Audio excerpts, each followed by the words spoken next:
Teamfight Tactics is the latest release by Riot Games, famous creator of the hit series League of Legends. With this installment, they departed from the MOBA style of making games to a Sims-type simulator in which you grow old, have kids, and in true cockfighting fashion, have them duke it out with 7 other parents so you can measure your self-worth. The game starts at a carousel where parents rush to pick out their child, only to immediately throw them in the trash after the first round so they can loot them for their items and pick out the kids that they actually want. And with any great family, the main thing that you're going to fight over is money, which you can spend on characters and experience or save to accumulate interest. Now, the interest feature is kind of cool because it adds an economy to the game, but it's also kind of unrealistic because unlike in America, you have to spend your money to win the game instead of hoarding it as you watch the world burn.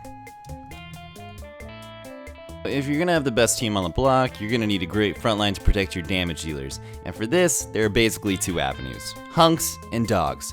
And when a bunch of hunks are in the same family, everyone gets to block out emotional damage because of just how hot they all are. And while there are many hunks in the game, the 4 main ones most get early on are Chad, Emo Chad, Black Chad, and Smurfette. And as you can see in these groups, the men are usually brooding over some bullshit, while the one woman in the group just sits there and cringes silently. And the reason you keep these beefcakes in the family is because they soak up damage while your smaller, weaker children throw rocks at the enemy team.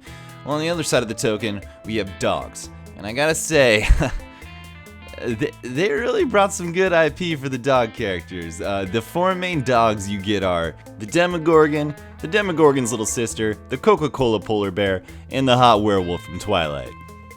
Naturally, dogs are better when they travel in packs, so they get extra health the more of them there are. Of course, this is all ignoring you can forego a front line completely if you go for a composition of 4 ninjas and the 6 assassin lawyers he's going to send after me for using his likeness in this video.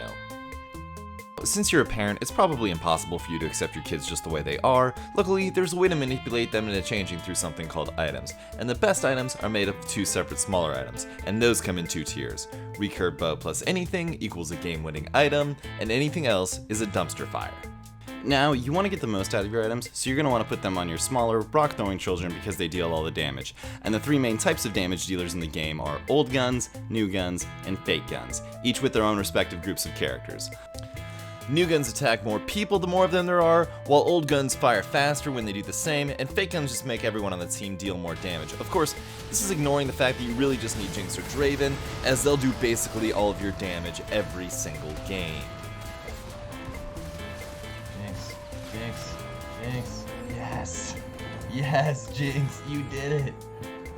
Well, now that you have a great front line and a Jinx or a Draven, you're ready to take on the world, beating those parents round after round until their HP reaches 0.